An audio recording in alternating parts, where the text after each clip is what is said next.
वेदान्तमहाचलं हि परितः संयोज्य सूत्राहिपं सद्वातागमपोषितात्महृदयं तत्पूर्वपक्षासुरैः सिद्धान्तोक्तिसुरेश्वरैश्च मतितः यः कृष्णदुग्धाम्बुधिः स्वीयानाममृतं प्रयच्छति स मां पायाद्गुणोद्यन्मणिः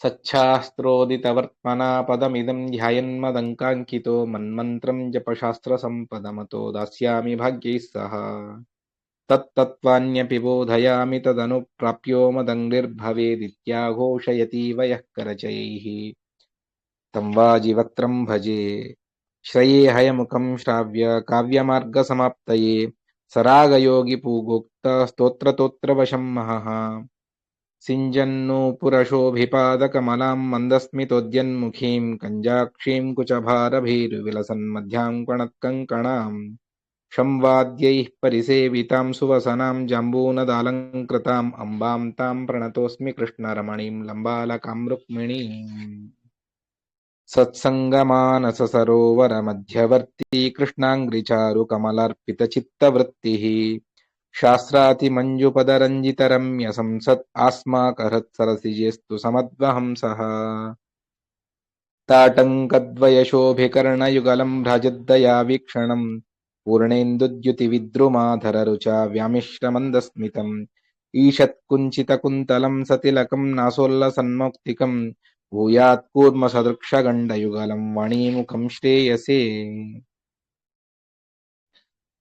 श्रीनाथकीर्त्यम्बुजसेव्यगन्धं प्राणस्य सङ्गृह्य विहर्तुमीष्टे सोऽहं तदीयागमविस्तृतं तद्वाणीमुखं वासयितुं वृणोमि हयस्य नासा पुटजातवाता विघातदूताघपलालजातः मुनीशवागीशसुतः सुरम्यां हरेः शंसति वादिराजः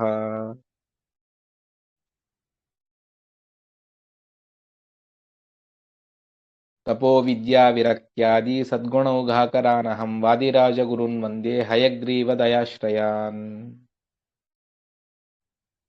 आपादमौलिपर्यन्तं गुरूणामाकृतिं स्मरेत् तेन विघ्नाः प्रणश्यन्ति सिद्ध्यन्ति च मनोरथाः श्रीगुरुभ्यो नमः हरिः ओम्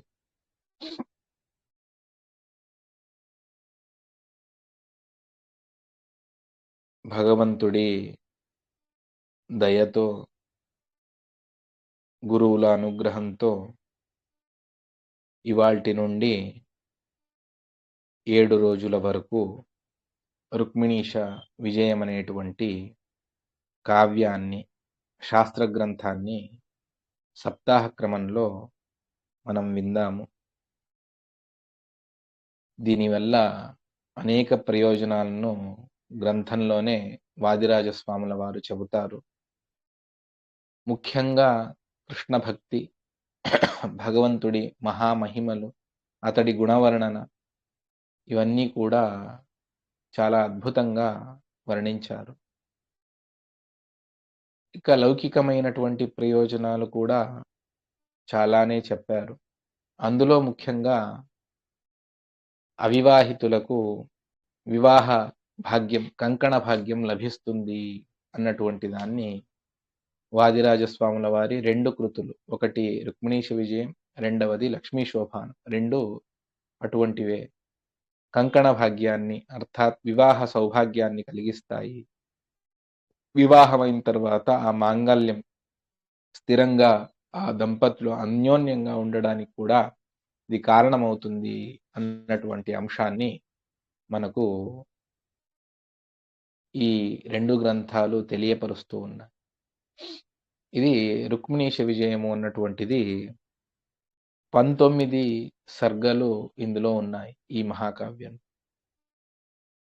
మొత్తం 1240 శ్లోకాలు ఇందులో నిక్షిప్తమై ఉన్నాయి. ప్రధానమైనటువంటి కథాంశం పేరులోనే ఉన్నట్టుగా శ్రీకృష్ణుడి అవతారం నుండి ప్రారంభించుకొని బాల్యలీలల్లో అవన్నీ చెబుతూ దుష్ట నిగ్రహాన్ని చేస్తూ భగవంతుడు రుక్మిణీ పరిణయాన్ని, రుక్మిణీని వివాహమాడేటువంటి ప్రసంగాన్ని ఈ కావ్యం వర్ణిస్తూ ఉన్నది. అందువల్లనే ఇది రుక్మిణీష విజయము అని దీనికి పేరు. దీనికి మూలమైనటువంటి కథాంశం ఏది అంటే మొట్టమొదటిది శ్రీమద్ భాగవతం, విష్ణు పురాణం, హరివంశం. అక్కడి నుండి సంగ్రహించినటువంటి కథావస్తువు ఇందులో కావ్య అలంకారాది నానా విధమైనటువంటి కావ్య గుణములతో ఇందులో నిక్షిప్తం చేశారు. దానికి తోడుగా ప్రమేయాలను వర్ణించేటప్పుడు మధ్వాచార్యుల వారి మహాభారత తాత్పర్య నిర్ణయం, అదేవిధంగా భాగవత తాత్పర్యం రెండింటినీ సర్వమూల గ్రంథాల్లో ఉన్నటువంటి విశేషమైనటువంటి ప్రమేయాలను సంగ్రహం చేసి ఇది చెప్తూ ఉన్నది ఈ యొక్క రుక్మిణీశ విజయం. ముఖ్యంగా అధ్యాత్మం గురించి చాలా అద్భుతంగా ఇది వర్ణన చేస్తూ ఉన్నది ఈ యొక్క రుక్మిణీశ విజయ కావ్యం.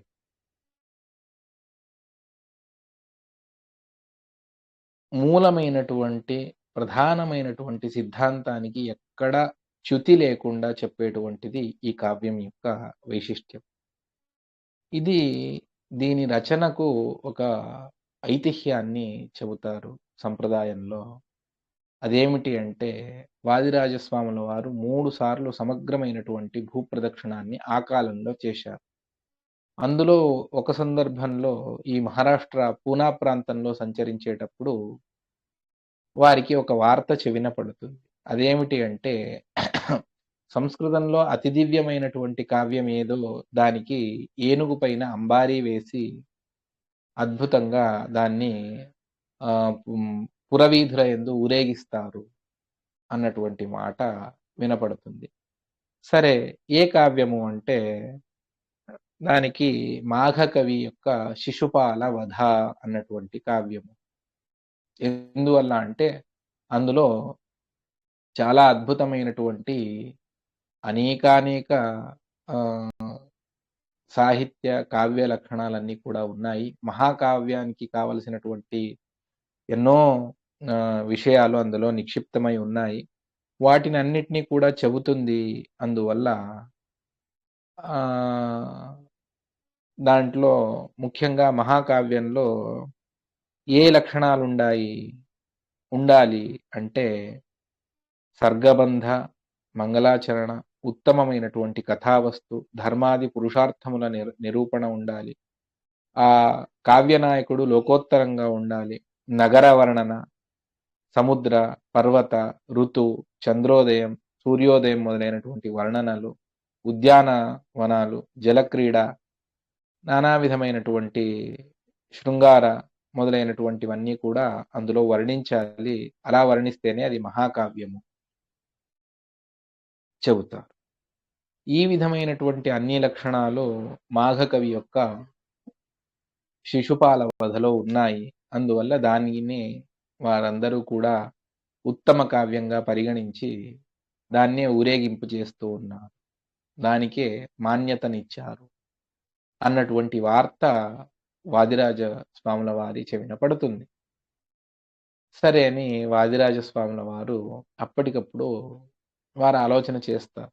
ఎంతైనా అది ఆధ్యాత్మికానికి అంత శక్తినిచ్చేటువంటిది కాదు. ఆ కాలంలో పండితులందరూ కూడా తమ పాండిత్యాన్ని ప్రదర్శించడానికి దాన్ని వినియోగించారే తప్ప మూలమైనటువంటి కథావస్తు ఏదైతే ఉన్నది భాగవత, హరివంశాది పురాణాల్లో, అందులో మహాభారతంలో ఉన్నటువంటిది ఇక్కడ వాళ్ళు చెప్పలేదు. అందువల్ల సరే, దానికి మహాకావ్యమని చెప్పారు, సంతోషం. దానికి మన్ననానిచ్చేది ఎందుకో మనసుకు రావటం లేదు. వారు ఒక వార్తను పంపిస్తారు. ఏమిటి అంటే, మా దగ్గర మాఘకావ్యం కంటే కూడా అద్భుతమైనటువంటి కావ్యం ఉన్నది. ఎందుకు అంటే మాఘకావ్యానికి సాహిత్య ప్రపంచంలో చాలా ఉన్నతమైనటువంటి స్థానం. మాఘే మేఘే గతం వయః అన్నటువంటిది. ఉపమా కాళిదాసస్య భారవేరర్థగౌరవం దండినః పదలాలిత్యం మాఘే సంతి త్రయోగుణాః అని చెబుతారు. అంటే కాళిదాసు కావ్యంలో ఉపమా చాలా అద్భుతంగా ఉంటుంది. దృష్టాంతాలను కాళిదాసు ఇచ్చినట్టు ఇంకెవరూ ఇవ్వలేరు. ఉపమా అదేవిధంగా భారవేర్ అర్థగౌరవం. భారవి యొక్క కిరాతార్జునీయం అన్నటువంటి కావ్యం అది. ఆ శ్లోకాన్ని చదివితే అర్థం కాదు. దాని గూఢార్థం చాలా అద్భుతంగా ఉంటుంది. అందువల్ల అది భారవేహే అర్థగౌరవం. దండి దండి అన్నటువంటి దశకుమార చరితం అన్నటువంటి అందులో పదలాలిత్యం చాలా, అది గద్య కావ్యం. చాలా అద్భుతంగా పదలాలిత్యం అన్నటువంటిది ఉంటుంది. ఈ 3 కూడా శిశుపాల వధలో ఉన్నాయి అన్నటువంటిది విద్వత్ ప్రపంచం మాన్యతనిచ్చింది దానికి. కానీ వాదిరాజస్వాముల వారు మేము పంపిస్తాము దాన్ని చూడండి. సరే ఇంత పెద్దవారు చెప్పారు కదా! సరే అని ఎన్ని రోజులు? ఒక 20 రోజుల్లో మేము పంపిస్తాం. సరే అని. ఈ 20 రోజుల్లో కావ్య నిర్మాణం జరగాలి. అది కూడా ఆ లోకోత్తరమైనటువంటి కావ్యం. అది ఏ విధంగా సంభవిస్తుంది అన్నటువంటిది అందరికీ ఆశ్చర్యం.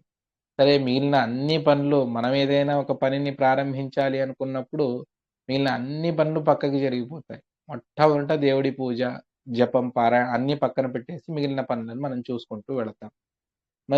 మరి వాదిరాజస్వాముల వారు ఏం చేశారు అనంటే, దానికి వారు ఏ కార్యాన్ని వదిలిపెట్టలేదు. ఉదయం వారి అనుష్ఠానం, సమగ్రమైనటువంటి తంత్రసారంలో ఆచార్యుల వారు చెప్పినటువంటి అన్ని మహామంత్రాలు, సమగ్రమైనటువంటి మంత్ర రాశి ఏదైతే 72 ఉన్నాయో అవన్నీ కూడా వారు జపించేవారు. తర్వాత పాఠ ప్రవచనాలు, తర్వాత భగవంతుడి పూజ, తర్వాత వచ్చినటువంటి భక్తులకు తీర్థప్రసాద వితరణ, దాని తర్వాత మళ్ళీ అధ్యయనము, పాఠ ప్రవచనము ఇవే. మరి వాళ్ళకి సమయం ఎక్కడ దొరుకుతుంది? వాళ్ళు గ్రంథ రచన ఎప్పుడు చేస్తారు అంటే, వాళ్ళొక సమయాన్ని వాళ్ళు నిర్ధారణ చేసుకున్నారు. ఎప్పుడు అంటే తీర్థం తీసుకొని గంధాక్షతలు పెట్టుకొని భోజనానికి కూర్చునేటువంటి ఆ కొంత సమయంలోనే నేను ఈ కార్యాన్ని చెయ్యాలి అన్నటువంటి దాన్ని వాళ్ళు సంకల్పించుకొని శిష్యులకు చెబుతారు. కొంతమంది శిష్యులు అంటారు ఆ సమయంలో ఒక శ్లోకమో మహా అంటే 10 శ్లోకాలు ఎంత సమయం ఉంది? ఎంత అవుతుంది? సరే కొంతమంది అన్నారు చెప్పేవారు ఆదిరాజుల వారు. సరే చూద్దామని శిష్యుల్ని కూర్చోబెట్టారు. నేను చెప్తూ వెళతాను మీరు రాసుకుంటూ వెళ్ళండి అని. ఆ విధంగా రోజుకు ఒక సర్గంలో అంటే చాలా శ్లోకాలుంటాయి. ఆ విధంగా రోజుకు ఒక సర్గం లెక్కలో 19 రోజుల్లో 19 సర్గలను సంపూర్తి చేసి వారు పంపిస్తారు. పంపించారు. దానికి రుక్మిణీశ విజయము అని పేరు పెట్టారు. ఇందులో నామంలోనే ఔచిత్యాన్ని సూచన చేస్తారు ఆదిరాజస్వాముల వారు. అదేమిటి అంటే అది శిశుపాల వధ.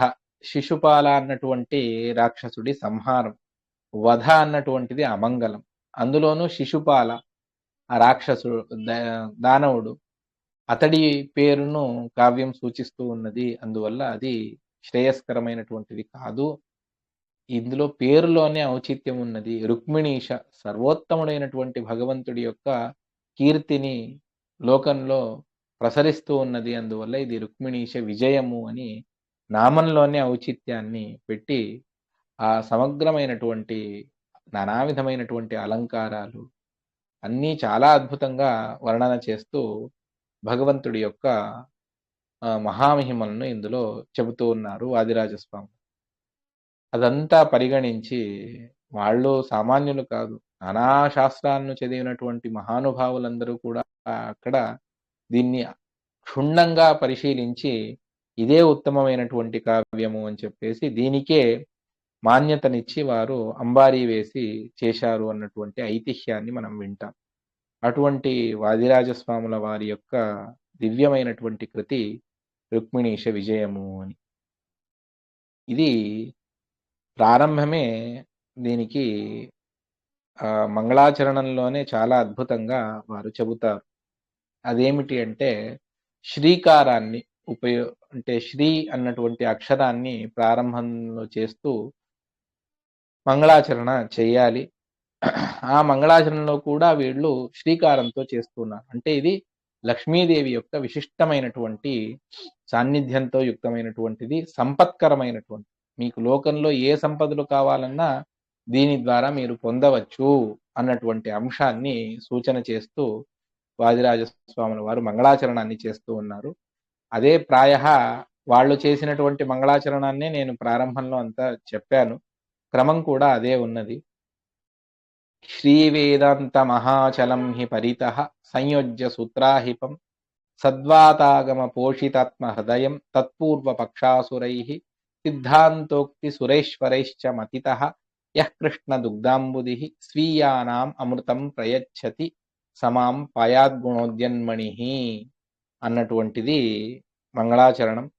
ఇక్కడ వర్ణన చేస్తూ శ్రీకృష్ణుడే ఒక దివ్యమైనటువంటి క్షీరసాగరం, కృష్ణ దుగ్ధాంబుది అని శ్రీకృష్ణుడే ఒక క్షీరసాగరం. అందులో సామాన్యంగా సముద్రంలో రత్నాలు అన్నీ కూడా దొరుకుతాయి, ముత్యాలు అన్నీ కూడా. ఇక్కడ ఏమిటి అంటే భగవంతుడి గుణములే, జ్ఞాన ఆనంద శక్తి స్వాతంత్ర్యం మొదలైనటువంటి గుణములే ఇక్కడ రత్నములు. గుణోద్యన్మణి అని చెబుతారు. సరే, క్షీరసాగరంతో కృష్ణుణ్ణి దృష్టాంతంగా చెప్పి ఏం చేస్తూ ఉన్నారు అంటే, ఆ క్షీరసాగరాన్ని మథనం చేసినప్పుడే అమృతం లభించింది దేవతలకు. అక్కడ పర్వతాన్ని పెట్టారు, వాసుకిని తెచ్చారు, దేవాసురులు ఒక్కొక్క పక్షంలో ఉండి మథన చేసినప్పుడు అమృతం వచ్చింది. మరి ఇక్కడ అంటే ఇక్కడ కూడా ఉన్నది ఏమిటది అంటే శ్రీ వేదాంత మహాచలం, ఉపనిషత్తులు, సమగ్రమైనటువంటి వేద విద్యలు, ఇతిహాస పురాణాలు, ఇవే ఇక్కడ మహాపర్వతం. సరే, అక్కడ వాసుకి ఉన్నది. ఇక్కడ ఏమిటి అంటే బ్రహ్మసూత్రములే ఇక్కడ అహిప అంటే ఆ రజ్జు స్థానంలో తాడుగా ఉన్నటువంటిది. అందువల్లనే సూత్ర అని, సూత్రము అంటే దారము, తాడు అన్నటువంటి అర్థం. ఆ సూత్రమే అహిపం, పాము. ఇక్కడ అక్కడ ఆ పాము గాలిని తీసుకొని తన శక్తిని నింపుకుంటుంది. మరి ఇక్కడ ఏమిటి అంటే సద్వాతాగమ పోషితాత్మ హృదయం అని చెబుతారు. అంటే మధ్వాచార్యుల వారి విశేషమైనటువంటి భాష్య, అనువ్యాఖ్యాన మొదలైనటువంటి వాటితో ఆ సూత్రాలను అర్థం చేసుకున్నప్పుడు అది విశిష్టమైనటువంటి జ్ఞానం మనకు కలుగుతుంది అన్నటువంటి దాన్ని చెబుతూ, ఆ మధ్వభాష్యం ద్వారా పోషితమైనటువంటిది. ఎందుకంటే ఆ పాముకు వేరే ఆహారం లేదు, గాలినే ఆహారం. వాయుభక్ష అని దాన్ని పిలుస్తారు. వేరే ఆహారాన్ని తీసుకుంటుంది, లేదని కాదు, కానీ ముఖ్యంగా అది వాయుభక్షము అని చెబుతాం. అటువంటి వాయుభక్షంగా ఉన్నటువంటిది పాము. అందువల్ల ఇక్కడ సూత్రములకు మధ్వభాష్యం. ఎందుకు అంటే వాయుదేవుల వారే మధ్వాచార్యులుగా వచ్చారు. అందువల్ల ఆ వాయు తత్వం, వాయుభాష్యం ద్వారా పుష్టమైనటువంటిది అర్థాన్నిచ్చేటువంటి బ్రహ్మసూత్ర. సరే, అంతా సమంజసమే. కానీ అక్కడ దేవాసురులు ఉన్నారు. ఇక్కడెవరు అంటే పూర్వపక్ష సిద్ధాంత, అంటే పూర్వపక్షాన్ని చేసేటువంటి వారు, సిద్ధాంతాన్ని చెప్పేటువంటి వారు. పూర్వపక్ష స్థానంలో అసురులు, సిద్ధాంత స్థానంలో దేవతలు అని చెప్పేసి తత్పూర్వ పక్షాసురై సిద్ధాంతోక్తి సురేశ్వరైశ్చ మతితః. పూర్వపక్షయుక్తి, సిద్ధాంతయుక్తి అన్నటువంటిది ప్రధానం. దాని ద్వారా మథన చేసినప్పుడు దాన్ని బ్రహ్మసూత్ర భాష్యంలో ఆచార్యుల వారు అనువ్యాఖ్యానంలో చూపిస్తారు. పూర్వపక్ష యుక్తి ఏమిటి, సిద్ధాంత యుక్తి ఏమిటి, దాని ద్వారా ప్రమేయం ఏ విధంగా సిద్ధిస్తుంది, ఇదంతా కూడా చెబుతూ ఆ విధంగా మథన చేసినప్పుడు అక్కడ అమృతం ఉద్భవించింది. ఇక్కడ జ్ఞానామృతం, తత్వజ్ఞానం అనేటువంటి అమృతం ఇక్కడ ఉద్భవిస్తుంది. అటువంటి దాన్ని భగవంతుడు, ఆ శ్రీకృష్ణుడు, సకల లోక నాయకుడైనటువంటి భగవంతుడు, సర్వోత్తముడైనటువంటి శ్రీకృష్ణుడు స్వీయానాం అమృతం ప్రయచ్చతి. ఆ భగవంతుడు ధన్వంతరి రూపంతో అమృతాన్ని తీసుకొస్తే దాన్ని అందరూ అసురులు తీసుకుని వెళ్ళిపోతారు. అప్పుడు మోహిని రూపంతో వచ్చి భగవంతుడు ఏం చేశాడు, తన వారు ఎవరైతే తన భక్తులు ఉన్నారో వారికి మాత్రమే భగవంతుడు అనుగ్రహించాడు. ఏ విధంగానో అదే విధంగా ఇక్కడ కూడా కృష్ణుడి భక్తులెవరు వారికి మాత్రమే భగవంతుడు తన యొక్క అద్భుతమైనటువంటి ఈ జ్ఞానామృతాన్ని భగవంతుడు అనుగ్రహిస్తాడు అని చెబుతూ మంగళాచరణాన్ని దివ్యమైనటువంటి మోక్షాన్ని ఇచ్చేటువంటి కృతి ఇది. భగవద్భక్తిని ప్రసాదిస్తుంది. శ్రీకృష్ణుడి యొక్క అనుగ్రహాన్ని అవశ్యంగా కలగజేస్తుంది అని చెబుతూ మంగళాచరణాన్ని స్వయం వాదిరాజస్వాముల వారు చేస్తూ ఉన్నారు. ఈ విధంగా శ్రీకృష్ణుణ్ణి స్మరణ చేసి తర్వాత మరొక శ్లోకంతో వారి ఉపాస్యమూర్తి హయగ్రీవుడు అని, హయవదన రూపంతో ఉన్నటువంటి భగవంతుడు, ఆ భగవంతుణ్ణి కూడా వారు స్తోత్రం చేస్తారు. సచ్చాస్త్రోదితవర్త్మనా పదమిదం ధ్యాయన్మదంకాంకితో మన్మంత్రం జపశాస్త్ర సంపదమతో దాస్యామి భాగ్యైః సహ తత్తత్వాన్యపి బోధయామి తదను ప్రాప్యో మదంగ్రిర్భవేదిత్యాఘోషయతీవ యః కరచయైస్తం వాజివక్త్రం భజే. సచ్చాస్త్ర ఉదితవర్త్మ, సచ్చాస్త్రంలో చెప్పినటువంటి రీతిలోనే భగవంతుడిని మనం ధ్యానం చేయాలి, జపం చేయాలి, పూజాదులను చేయాలి. ఆ విధంగా మీరు సచ్చాస్త్ర క్రమంలోనే మీరు నా పాదములను ధ్యానించండి, మదంకాంకిత, నా యొక్క అంకములను, చిహ్నములను మీరు వదిలిపెట్టొద్దు. ఎందువల్ల అంటే భగవంతుణ్ణి మనం ఉపాసన చేసేటప్పుడు గోపీచందన ధారణ మొదలైనటువంటి శంఖచక్రాదులను ధారణ చేసినే మనం భగవంతుడి ఉపాసన చెయ్యాలి అన్నటువంటిది మధ్వాచార్యుల వారు చెబుతారు. అందువల్ల మదంకాంకిత మన్మంత్రం జప, నా యొక్క మంత్రాన్ని హయగ్రీవ, కృష్ణ, రామ, నరసింహ, వేదవ్యాస మొదలైనటువంటి మంత్రాలను జపించండి. అందులో విశేషంగా ఇక్కడ హయగ్రీవాన్ని చెప్పారు. నేను జప శాస్త్ర సంపద మతో దాస్యామి భాగ్యైః సహ, శాస్త్ర సంపదలను ఇస్తాను, లౌకిక సంపదలను కూడా నేను ఇస్తాను. తత్వాన్యపి బోధయామి, ఆ తత్వాలను కూడా నేను మీకు బోధిస్తాను. తదను ప్రాప్యో మదంఘ్రిర్భవే, దాని తర్వాత నా పాదకములను మీరు చేరుకుంటారు. ఇది ఆఘోషయతి వయః కరచయైః, ఆ విధంగా భగవంతుడు తాను సూచన చేస్తూ ఉన్నట్టుగా ఉన్నది. అటువంటి వాజివక్త్రాన్ని భజే. ఏమిటది అంటే భగవంతుడి స్తోత్రాన్ని చేసేటప్పుడు ఆచార్యుల వారు తంత్రసారంలో హయగ్రీవ మంత్రాన్ని చెబుతారు. అందులో ఈ విధమైనటువంటి మాటలను ఆచార్యుల వారు చెబుతారు. వందే తురంగవదనం శశిబింబ సంస్థం చంద్రావదాతమమితాత్మకరైః సమంతాత్ అండాంతరం బహిరపి ప్రతిభాసయంతం విద్యా అశేషత శంఖాక్ష పుస్తక సుబోధయుతాబ్జబాహుం. శంఖ, ఒక చోట భగవంతుడు శంఖాన్ని ధరించాడు, మరొక చోట శంఖ అక్ష జపమాల పుస్తకములను చేతిలో పట్టుకున్నాడు. అదేవిధంగా సుబోధ, జ్ఞానాన్ని ప్రసాదిస్తాను అని చెప్పేసి సుబోధ. ఈ విధంగా భగవంతుడి యొక్క అద్భుతమైనటువంటి ఆ హయగ్రీవ రూపం యొక్క వర్ణన. ఆ శంఖాన్ని పట్టుకున్నప్పుడు 3 వేళ్లు కింద చూపిస్తున్నాయి. నా పాదములను ధ్యానించు, జపం చెయ్యి అని జపమాల.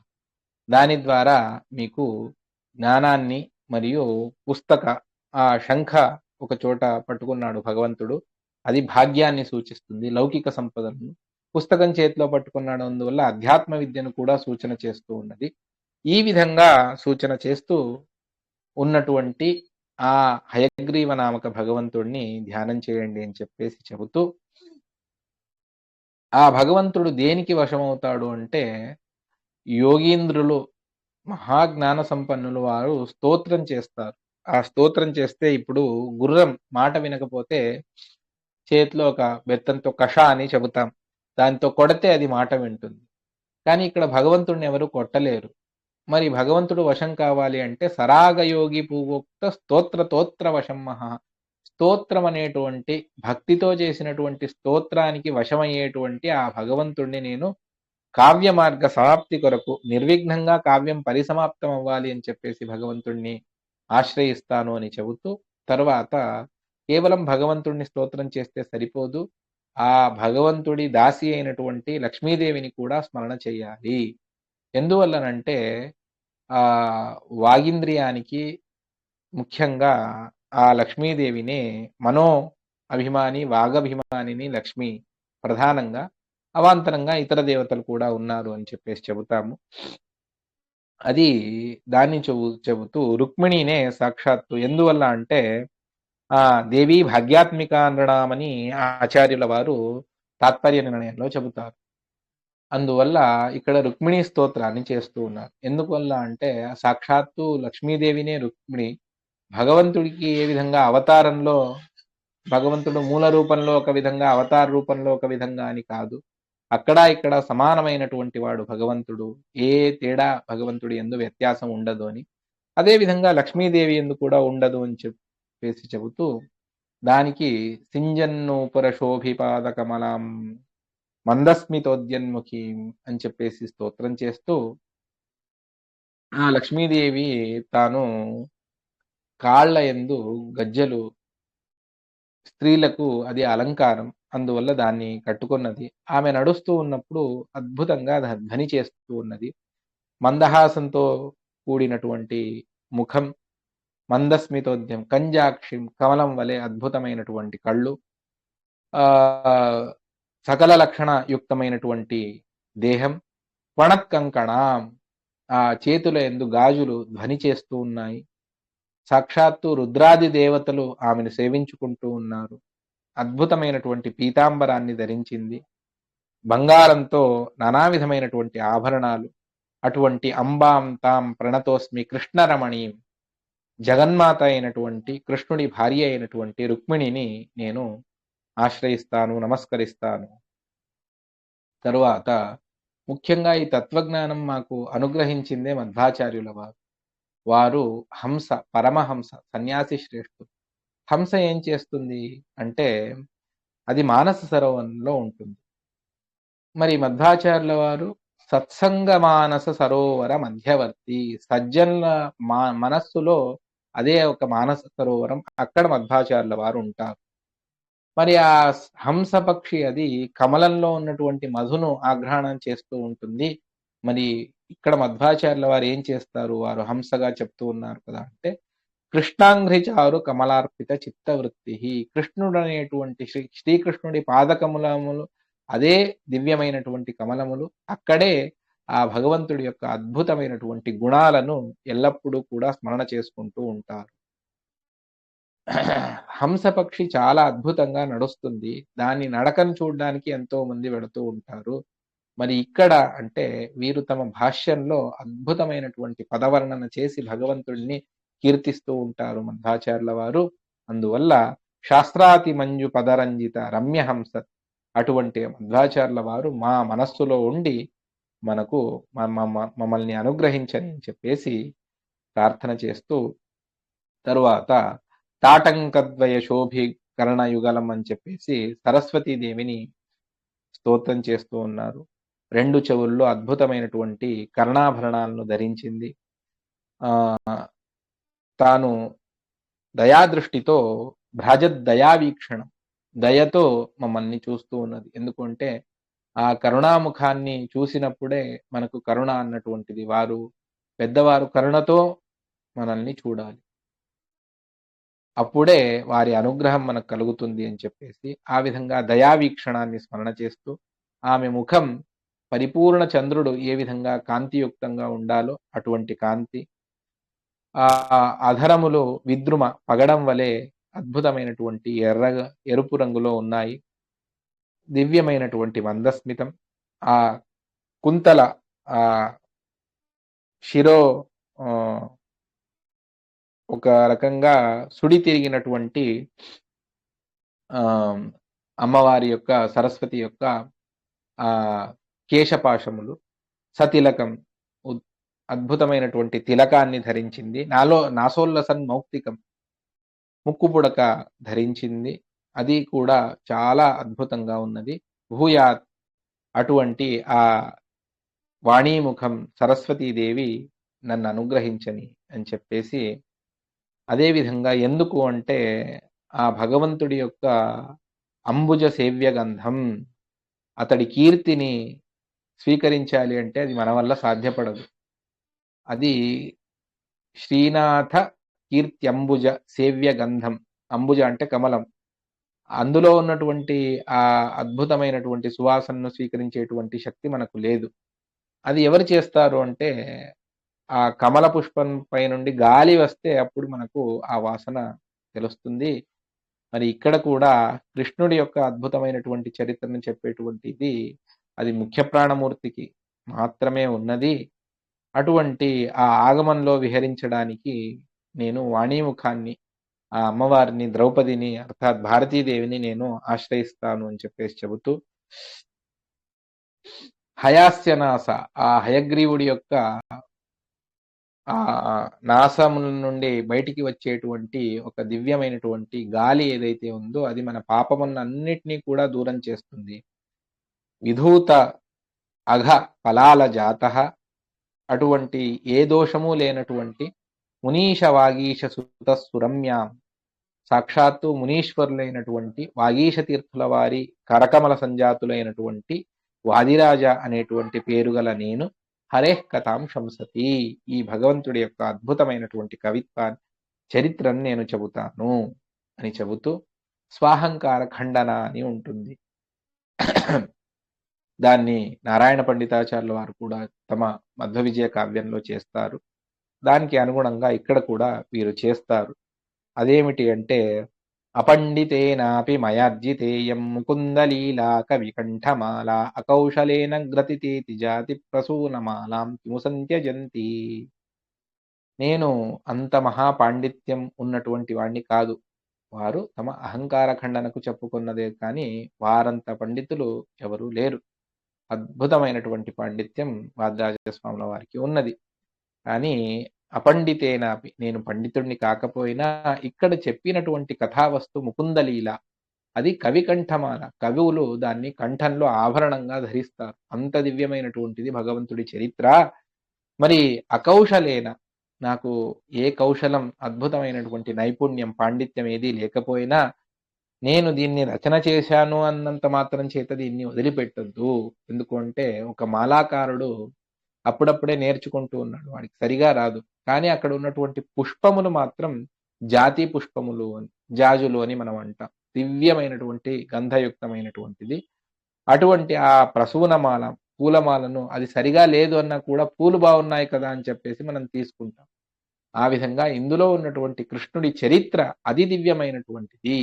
అందువల్ల దాన్ని స్వీకరించుకొని దాన్ని చూస్తూ నా కావ్యాన్ని మీరు స్వీకరించండి, ఉపేక్షించవద్దండి అని చెబుతూ మరొక మాటను కూడా చెబుతారు. అపిప్రమాదాగత దోషలేశామిమాం కవిత్వ శ్రియమాద్రియధ్వం బుధా విదగ్ధైః కిముపేక్షణీయా పయోబ్దిజా చంచలతాఖ్య దోషాత్.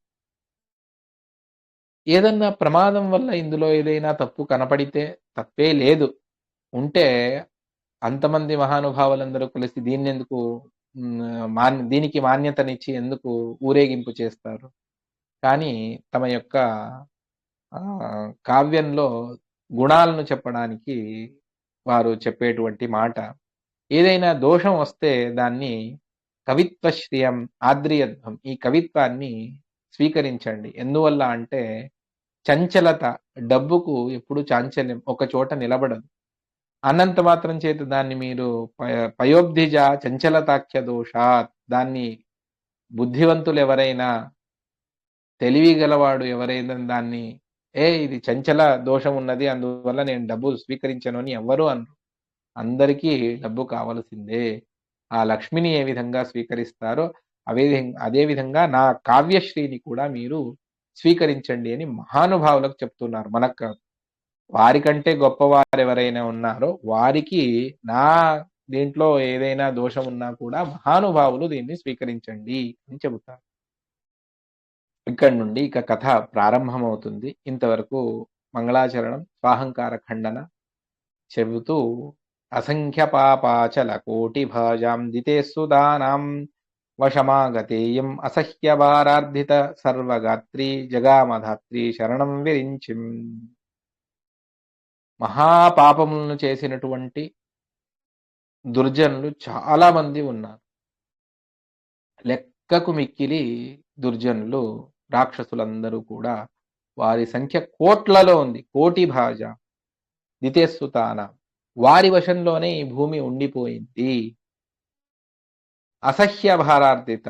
తనకు వారి భారాన్ని తట్టుకోవడం తనకు సాధ్యపడటం లేదు. అందువల్ల ధాత్రి ఈ భూమి విరించిం శరణం జగామ. బ్రహ్మదేవుల వారిని శరణు వెళుతూ ఉన్నది ఈ యొక్క భూదేవి. భూమి అంటే భూదేవి.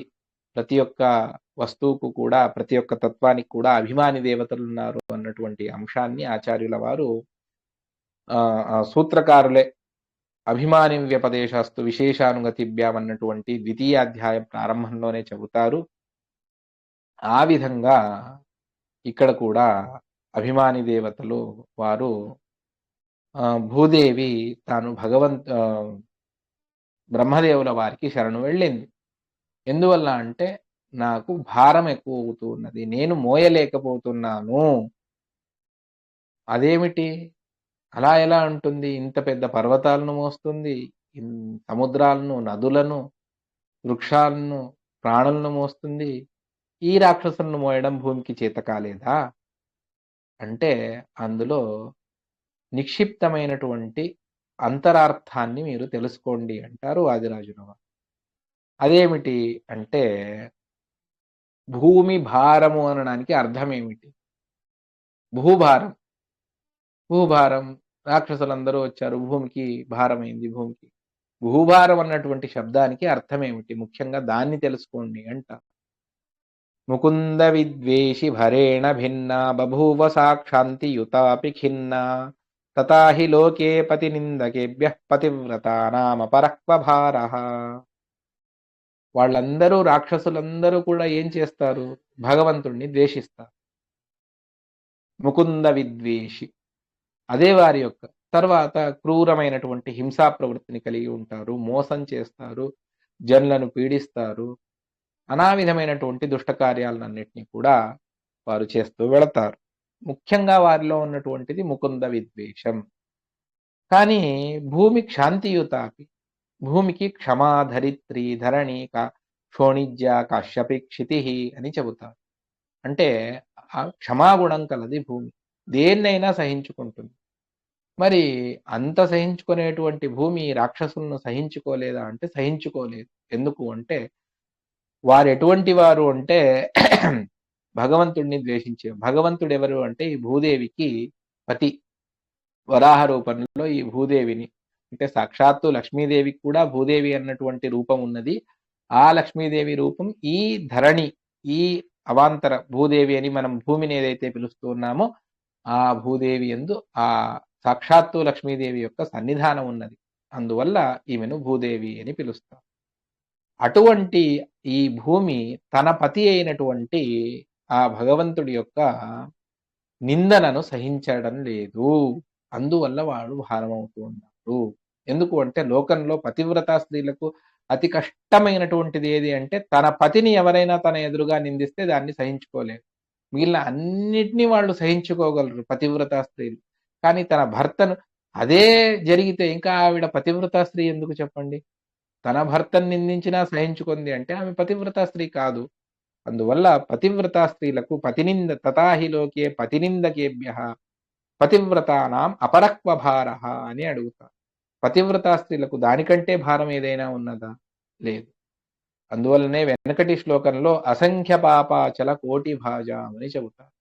లెక్కకు మిక్కిలేనటువంటి పాపములు. అందులో మొట్టమొదటి పాపం అంటే భగవద్వేషమే ఇది మొట్టమొదటి పాపం. ఎందుకు అంటే ఈ భగవద్వేషాన్ని చేస్తేనే అంధం తమస్సుకు వెళతాం, భగవద్భక్తిని చేస్తే మోక్షానికి వెళతాం.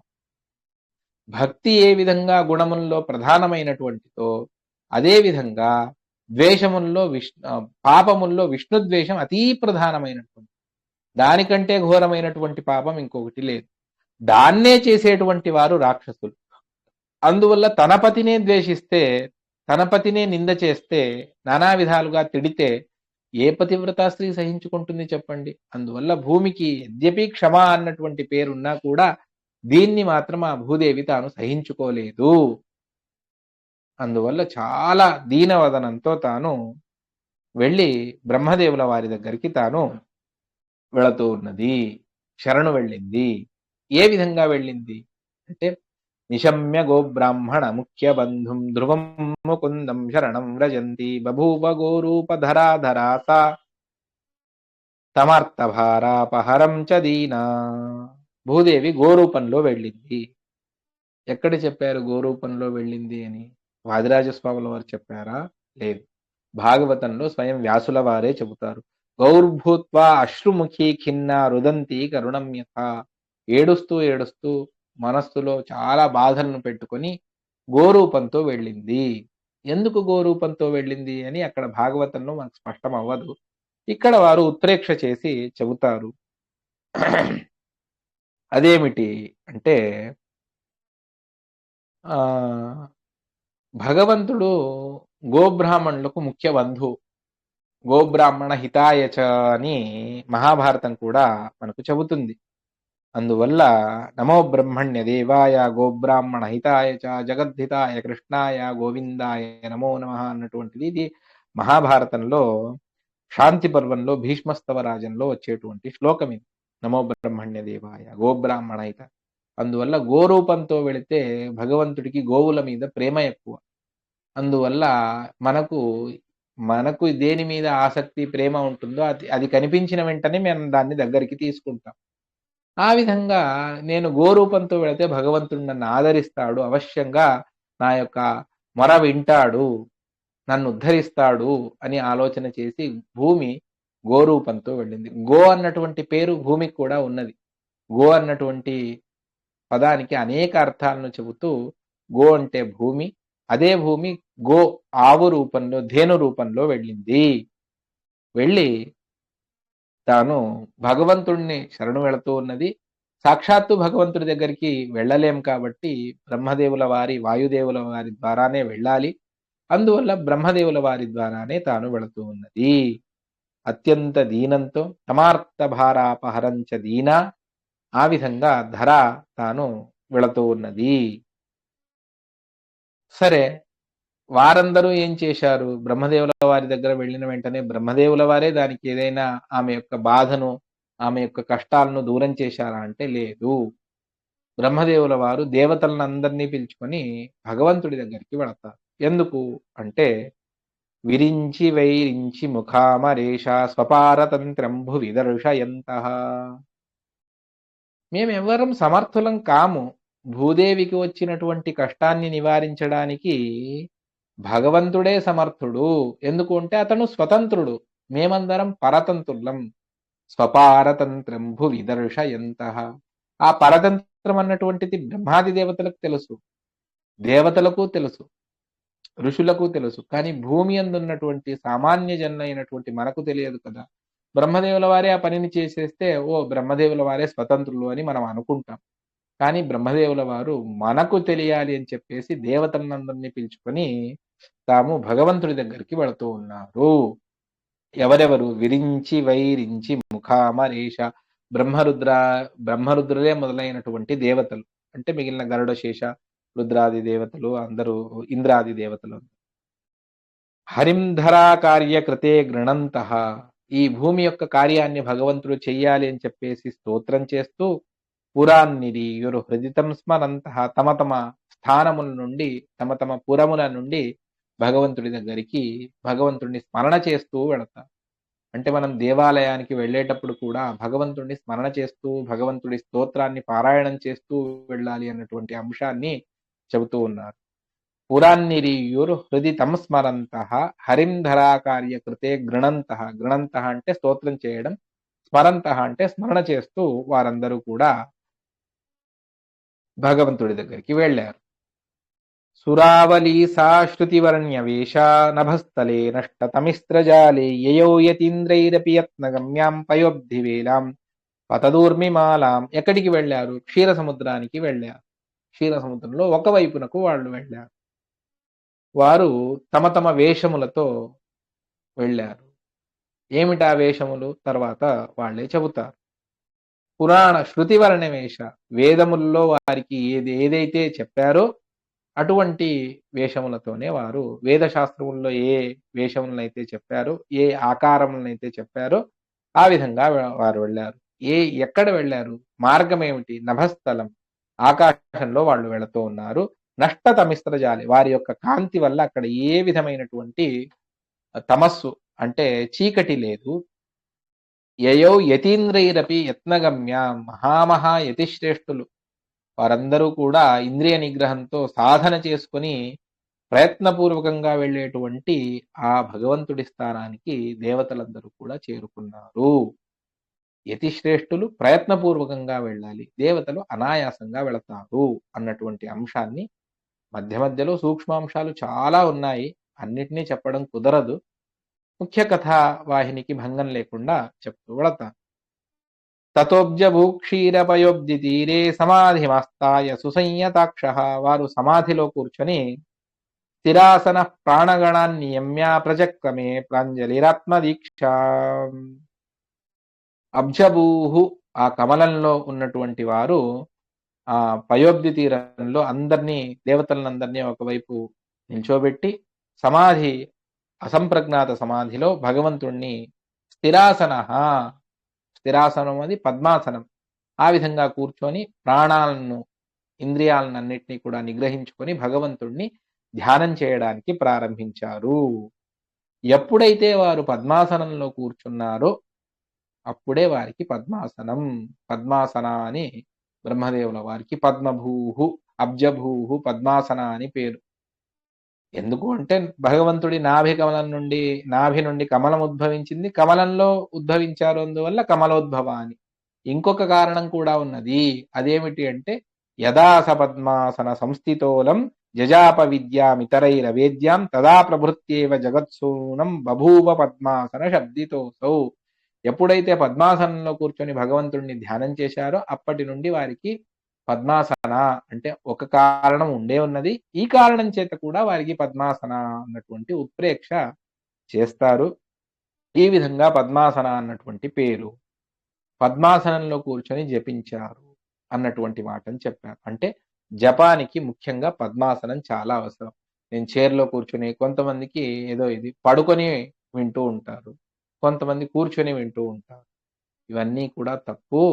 పద్మాసనంలో కూర్చొని శ్రద్ధ ఆసనాలను వేసుకొని పద్మాసనంలో కూర్చొని వారు జపాన్ని చెయ్యాలి. ఇక్కడ ఇతరైరవేద్యం వేరే వారికి తెలియనటువంటి అతి సూక్ష్మమైనటువంటి అంశాలను కూడా మనస్సులో ధ్యానం చేస్తూ భగవంతుణ్ణి వారు ప్రసన్నీకరించుకుంటూ ఉన్నారు. అందువల్ల పద్మాసన అన్నటువంటి పేరు. తదా తదన్యాన్యపహాయ హేయాన్యరక్త చిత్త సవిరించి పుత్ర స్తువన్ గిరీశోపి గిరా మురారిం అనంగజిద్దిగ్వసనో బభూవ.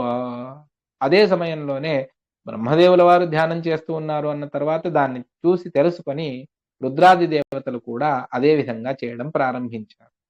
దానివల్ల ఏమైంది? మిగిలిన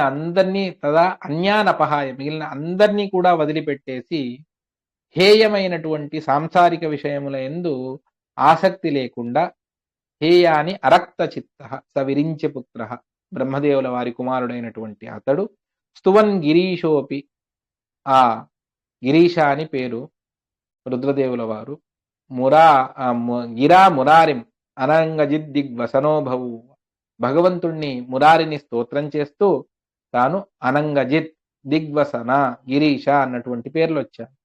అంటే అన్నిటినీ వదిలిపెట్టారు అని చెబుతూ కామాది దోషములను వదిలిపెట్టారు, అదేవిధంగా వస్త్రాలను కూడా వదిలిపెట్టారు. కామాది దోషములను వదిలిపెట్టినారు, అందువల్ల కామజిత్ ఒకటి ఆ కామ అతన్ని సంహారం చేశారు, అందువల్ల కామజిత్ కామారి అని పేరు. అదేవిధంగా ఇక్కడ కామక్రోధాదులను దూరం చేసుకున్నారు, అందువల్ల కామజిత్ అని కూడా పేరు. ఈ కారణం చేత కూడా. రెండవది వస్త్రరహితంగా వాళ్లకు అది ఒక భగవంతుడిచ్చినటువంటి ఆదేశం, అందువల్లనే దిగ్వసన అని వారిని పిలుస్తారు. అది కూడా వారికి సాధకమే అవుతుంది. ఇక అందరూ చేయకూడదు, అది వారికి విహితం కాబట్టి వారు చేస్తారు. చర్మాంబరాని కూడా ఉన్నది, అదేవిధంగా దిగ్వసనాని కూడా ఉన్నది. భగవంతుణ్ణి గిర అంటే మాటలు, వేదోక్తమైనటువంటి శాస్త్రోక్తమైనటువంటి మాటలతో దానితో భగవంతుణ్ణి స్తోత్రం చేశారు, అందువల్ల గిరీష అన్నటువంటి పేరు కూడా వారికి సార్థకమవుతుంది. అందువల్ల అంటే ఏ ఏ వేషములతో వచ్చారు, వేదోక్తమైనటువంటి వేషములను ఆ పేర్లతో వచ్చారు అని చెప్పారు ప్రారంభంలో. దానికి అనుగుణంగా ఇక్కడ వారికి ఆ పేరెందుకొచ్చింది అన్నటువంటి దానికి నిమిత్తములు వేరే ఉన్నాయి. ఈ ఇవి కూడా నిమిత్తములు అని సూచన చేస్తూ ఉత్ప్రేక్ష నానా విధమైనటువంటి అలంకారాలతో దాన్ని వాదిరాజ స్వాముల వారు చాలా సుందరంగా వర్ణన చేస్తూ వెళతారు. అప్పుడే శేషుడు కూడా అన్నిటినీ వదిలిపెట్టి కేవలం వాయుభక్ష, అందువలనే సర్పములకు వాయుభక్ష అని విశేషంగా సహస్రనేత్రోపి తదైవ నూనం. శేషదేవుల వారు కూడా భగవంతుడి ఆరాధన యందు దీక్షితులై అన్నపానాదులను వదిలిపెట్టేశారు. అందువల్ల వారికి వాయుభక్ష అన్నటువంటి, వాతాశన అన్నటువంటి పేరు వారికి సార్థకమవుతుంది. ఆ భగవంతుణ్ణి ఎక్కడ ఉన్నాడు, ఎలా చూడాలి అని చెప్పేసి శరీరమంతా కళ్ళు చేసుకొని చూస్తూ ఉన్నాడు దేవేంద్రుడు. అందువల్ల అతడికి సహస్రనేత్ర అని. సహస్రనేత్రోపి తదైవ నూనం శతక్రతో సుప్త విదూర భావ. అప్పుడు దేవతలందరూ కూడా నిద్రను కూడా వదిలిపెట్టారు. అందువల్లనే అనిద్ర అని వారికి పేరు, అస్వప్న అని వారికి పేరు దేవతలకు. ఈ విధంగా వినిద్ర అంటే అజ్ఞానాది నిద్ర, ఇది అజ్ఞానానికి మూలం. ఎంత ఎక్కువగా నిద్రపోతామో అంత తమోగుణం యొక్క కార్యము అని దాన్ని శాస్త్రం చెబుతుంది. ఎంత కావాలో అంత పడుకోవాలి. అందువల్లనే ఆచార్యుల వారు మీకు నిద్ర దాన్ని కూడా జయించేటువంటి శక్తి ఉంటే అవశ్యంగా అత్యశక్యేతు నిద్రాదు పునరేవ సమభ్యసేత్ అని చెబుతారు ఆచార్యుల వారు. అతీ నిద్ర వస్తే మాత్రమే పడుకోండి, లేకపోతే పడుకోవద్దండి. ఎంత సాధ్యమో అంతగా సాధన చేసుకోండి అని చెప్పేసి చెబుతారు. అది దేవతలు చేస్తారు. అందువల్లనే వాళ్లకు అనిద్రులు అంటే నిద్ర లేనటువంటి వారు పడుకోరు. నిద్ర అన్నటువంటిది లేదు, ధ్యానంగతులై ఉంటారు అన్నటువంటిది శాస్త్రం చెబుతుంది. ఈ విధంగా బభూవుర్ అస్వప్న పదాశ్చ దేవ, అస్వప్న అనిద్ర అని దేవతలకు పేరు. ఈ విధంగా వారికి ఆ పేరు వచ్చింది. ఇంద్రుడికి సహస్రనేత్ర, శేషుల వారికి వాయుభక్ష, అదేవిధంగా దేవతలకు అస్వప్న అన్నటువంటి పేర్లు భగవంతుణ్ణి ఏ విధంగా నేను ధ్యానించాలి అని చెప్పేసి నిద్రాదులను వదిలిపెట్టారు దేవతలు, అందువల్ల అనిద్రులు. ఇంద్రుడు ఏ విధంగా భగవంతుణ్ణి చూడాలి అని చెప్పేసి శరీరం అంతా కళ్ళు, సహస్రనేత్ర అన్నటువంటి పేరు ప్రసిద్ధమైనటువంటిది. ఈ విధంగా దేవతల పేర్లు కూడా వచ్చాయి అన్నటువంటి దాన్ని చెబుతూ రసాపిపాసుగ్రభరాశనాయ విషహ్య విష్ణుం మనసాచలేన తదానుధావంత్యచలేతి సర్వం సహేతి నూనం జగదే జగత్యాం. భూదేవి తానేం చేసింది? ఆమెనే ప్రధానం. ఆమె వచ్చినందుకే వీళ్ళందరూ వచ్చారు. మరి భూదేవి ఏం చేస్తూ ఉన్నది అంటే, చాలా పీడించేటువంటి నిద్రాహారములు అవే మనిషిని చాలా బాధ పెడతాయి. ఆకలి, దాన్ని జయిస్తే జితేరసే సర్వం జితం అని చెబుతారు. నోటి ఆ రసాన్ని జయిస్తే మిగిలినవన్నిటినీ జయించినట్టే. ప్రధానం మనస్సు, మిగిలిన ఇంద్రియముల్లో, దశేంద్రియముల్లో అది రసనేంద్రియాన్ని జయించాలి. ఆ విధంగా భూదేవి తాను దాహాన్ని, ఆకలిని రెండింటినీ కూడా పక్కన పెట్టేసి దాన్ని సహించుకుంటూ మనస్సులో భగవంతుడిని ధ్యానం చేస్తూ ఉన్నది. అందువల్లనే ఆమెకు సర్వం సహా అన్నిటినీ సహించుకుంటుంది, క్షమ అన్నటువంటి పేరు ఆమెకు లోకంలో సర్వం సహా. ఏకత్ర నిలబడి గోరూపంలో ఉన్నా కూడా అక్కడ ఇక్కడ కదలకుండా ఒకే చోట నిలబడి తాను భగవంతుడిని ధ్యానం చేస్తూ ఉన్నది. అందువల్ల మరొకటి, మనస్సు భగవంతుడి యందే పెట్టింది. అచలమైనటువంటి మనస్సు చలించడం లేదు. అందువల్ల ఆమెకు అచల అని కూడా, భూమికి అచల అని కూడా పిలుస్తారు. అటువంటి అచల అన్నటువంటి పేరు, సర్వం సహా అన్నటువంటి పేరు, అది భూదేవికి సార్థకమవుతూ ఉన్నది. ఈ విధంగా దేవతలకు ఎవరెవరికి ఏమేమిటి పేర్లు అన్నటువంటి దాన్ని చాలా అద్భుతంగా దానికి నిమిత్తాలను చెబుతూ ఉత్ప్రేక్ష చేస్తూ అందరూ కూడా భగవంతుడి యొక్క సర్వోత్తమత్వాన్ని ధ్యానిస్తూ, వారు భగవంతుడి యొక్క గుణాలను ధ్యానం చేస్తూ భగవంతుడి కొరకై వాళ్ళందరూ కూడా వేచి చూస్తూ ఉన్నారు. సహస్రకార్యేషు భవాన్ సమర్థः సహస్రనేత్రానన పాణిపాదః ఇతీవ విజ్ఞాపయితుం విరించ స్తుతిం సపుం సూక్తగతాం తతాన. వారు పురుష సూక్తాన్ని జపిస్తూ ఉన్నారు ఆచార్యుల బ్రహ్మదేవుల వారు. ఎందుకు అంటే అక్కడ సహస్రాశీర్ష పురుష సహస్రాక్ష సహస్రాపాత్ అని వస్తుంది. అంటే భగవంతుడికి సహస్ర అంటే 1000 అనే అర్థం కాదు, ఇక్కడ అనంతము అని అర్థం. సహస్ర శబ్దానికి సహసరతి అన్నటువంటి నిష్పత్తిని మధ్వాచార్యుల వారు ఐతరేయ భాష్యంలో చూపిస్తారు. ఆ విధంగా భగవంతుడు ఎందుకు పురుష సూక్తంతో బ్రహ్మదేవుల వారు, అది ప్రధాన ప్రతిపాద్యమైనటువంటిది, దాని కారణాలు వేరే ఉన్నాయి. ఇక్కడ ఒక అద్భుతమైనటువంటి మనకు కొత్త రీతిలో మార్గాన్ని చూపిస్తారు ఆదిరాజస్వామి. అదేమిటి అంటే సహస్ర కార్యేషు, ఎన్ని అనంత కార్యాలు ఉండని దాన్నంతా కూడా భగవంతుడు చేయడానికి తాను సమర్థుడు. ఎందుకు అంటే అతడికి అనంత చేతులున్నాయి. సరే పనులేమో చేస్తాడు, దాని ఆలోచన అంటే భగవంతుడికి ఆ మేధా సంపత్తి కూడా అద్భుతంగా ఉన్నది. మరి అవయవములు అంటే అవి కూడా అనంతంగా ఉన్నాయి. సహస్ర నేత్ర ఆనన పాణి పాద, పాదములు పాణి అదేవిధంగా అక్షములు అన్నీ కూడా భగవంతుడికి అనంతంగా ఉన్నాయి. అనంత రూపాలు కూడా భగవంతుడికి ఉన్నాయి. దీన్ని లోకానికి తెలియపరుస్తూ వారు, ఎందువల్ల అంటే అక్కడ భాగవతం చెబుతుంది, పురుషం పురుష సూక్తేన ఉపతస్తే సమాహిత అని. పురుష సూక్తం ద్వారానే బ్రహ్మదేవుల వారు భగవంతుణ్ణి స్తోత్రం చేశారు అని.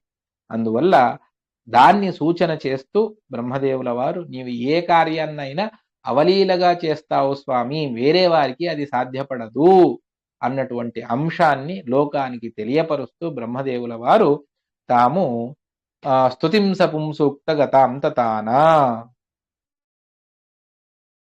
అని పురుష సూక్తంతో భగవంతుడిని వారు స్తోత్రం చేస్తూ భగవంతుడిని ప్రసన్నీకరించుకుంటూ ఉన్నారు దేవతలు, ప్రధానంగా బ్రహ్మదేవుల వారు. అందువలనే బ్రహ్మదేవుల వారి దగ్గరికి తాను వెళ్ళింది. ఆ బ్రహ్మదేవుల వారి ప్రార్థనను భగవంతుడు మన్నించి వారికి ప్రత్యక్షమై తర్వాత చెబుతాడు. ఆ అంశాన్ని మళ్ళీ రేపటి ప్రవచనంలో తెలుసుకుందామని చెప్తూ, శ్రీకృష్ణార్పణమస్తు. కాయేన వాచా మనసా ఇంద్రియైర్వా బుద్ధ్యాత్మనా వా అనుసృత స్వభావం కరోమి యద్యత్ సకలం పరస్మై నారాయణాయేతి సమర్పయామి. శ్రీకృష్ణార్పణమస్తు.